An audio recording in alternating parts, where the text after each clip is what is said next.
বন্ধুরা মাত্র ২০ থেকে ২৫ মিনিটের ভিতরে পদ্মা নদী পাড়ি দিয়ে কাজিরহাট থেকে আরিচা পৌঁছে কিভাবে অল্প সময়ের মধ্যে ঢাকাতে পৌঁছাতে পারবেন সে বিষয়ে আজকের ভিডিওতে আমি বিস্তারিত জানানোর চেষ্টা করব।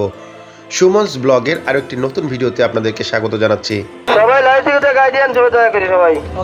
এই রুটে আপনারা ৩ ধরনের নৌযানে চড়ে পদ্মা নদী পাড়ি দিতে পারবেন, অর্থাৎ স্পিডবোট, ফেরি এবং লঞ্চ। কোন নৌযানে কত সময় লাগবে সেটিও আমি আজকে জানাবো।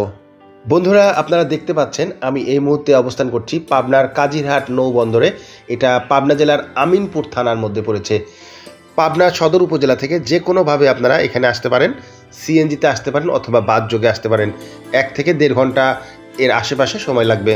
হচ্ছে এখান থেকে টিকিট কাটলাম, বর্তমান ভাড়া হচ্ছে 250 টাকা। ভাড়া কম বেশি হওয়ার সম্ভাবনা খুবই কম, কারণ দীর্ঘদিন যাবত এই ভাড়া।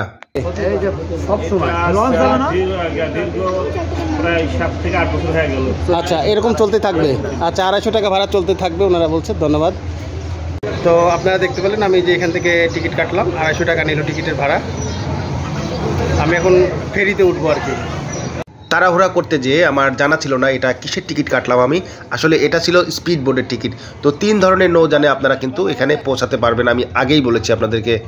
আর স্পিড বোটে চলাচল এখানে খুবই জনপ্রিয়, কারণ যেহেতু সময় কম লাগে। আর আমার পেছনে যে নৌযানটি দেখতে পাচ্ছেন সেখান থেকে কিন্তু স্পিড বোট ছাড়া হয়।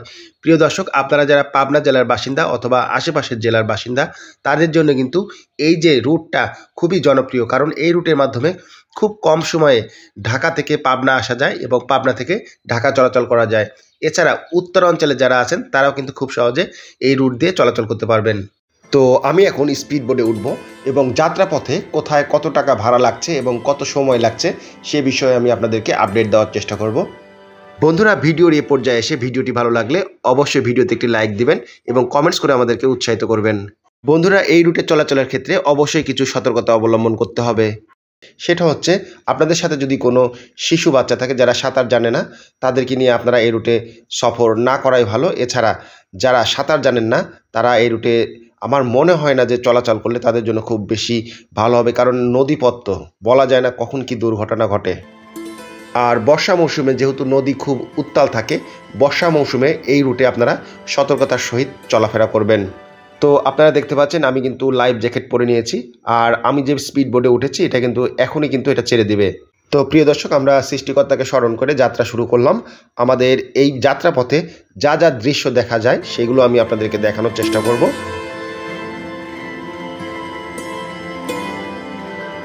বন্ধুরা, আমি সবসময় স্পিড বোটের সামনে বসে জার্নি করতে পছন্দ করি, কারণ পেছনে বসলে আমার একটু অসুবিধা ফিল হয়। কারণ এটা যখন চালু হয়, স্টার্ট হয়, তখন এটা নিচের দিকে দেবে যায়, পানির নিচে কিন্তু দেবে যায়। আর সামনের যে আগাটা আছে সেটা কিন্তু উপরের দিকে উঠে থাকে, যার জন্য আমি সবসময় সামনে বসে জার্নি করতে পছন্দ করি।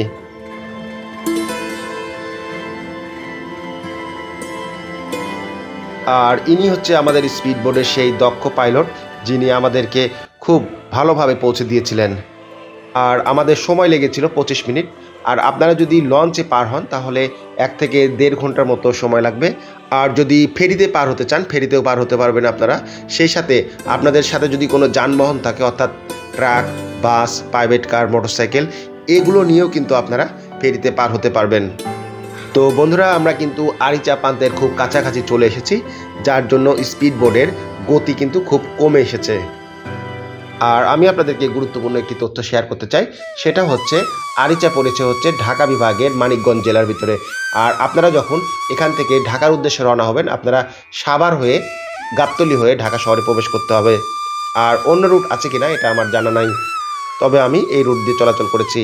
বন্ধুরা, আমি এপ্রিল মাসে এই জার্নিটা করেছিলাম, যার জন্য এই সময় নদী কিন্তু উত্তাল কম থাকে, অর্থাৎ নদীতে ঢেউ কম থাকে, আপনারা দেখতে পাচ্ছেন। আর এটা হচ্ছে সেই আরিচা নৌবন্দর, যেটাকে আমরা অনেকেই আরিচা ফেরিঘাট বলে থাকি। এখানে একটি মিনি সাইজের লঞ্চ আপনারা দেখতে পাচ্ছেন। লঞ্চেও কিন্তু অনেক যাত্রী এখানে এসেছে। তো আমার পছন্দ ছিল লঞ্চে আসা, কারণ লঞ্চে অনেকটা সেফ মনে করি আমি। কিন্তু দুর্ভাগ্যবশত আমি স্পিড বোটের টিকিট কেটে ফেলেছিলাম। যদিও লঞ্চে একটু সময় বেশি লাগে, তারপরেও লঞ্চের জার্নিটা আমার উপভোগ করার ইচ্ছা ছিল, কারণ আমি কোনো দিনই লঞ্চে চড়ি নাই। তো আমি পরবর্তীতে জার্নি করলে লঞ্চে জার্নি করব। প্রিয় দর্শক, আমার পেছনে দেখতে পাচ্ছেন লঞ্চ। আপনারা কিন্তু লঞ্চে চড়ে ওখানে আসতে পারবেন। আর আমি এই মুহূর্তে আছি হচ্ছে আরিচা ফেরিঘাটে। এটা হচ্ছে মানিকগঞ্জ জেলার মধ্যে পড়েছে। আমি শুনেছি যে এখান থেকে যেতে হবে ঢাকাতে সেলফি পরিবহনের বাসে চড়ে যেতে হবে। তো সেলফি পরিবহনের বাসটা নাকি ভালো সার্ভিস দিয়ে থাকে। তো আমি এখন বাসের এখানে যাব, সঙ্গে থাকুন। পাবনা প্রান্ত থেকে আরিচা প্রান্তে পৌঁছাতে আমাদের সময় লাগলো 25 মিনিট।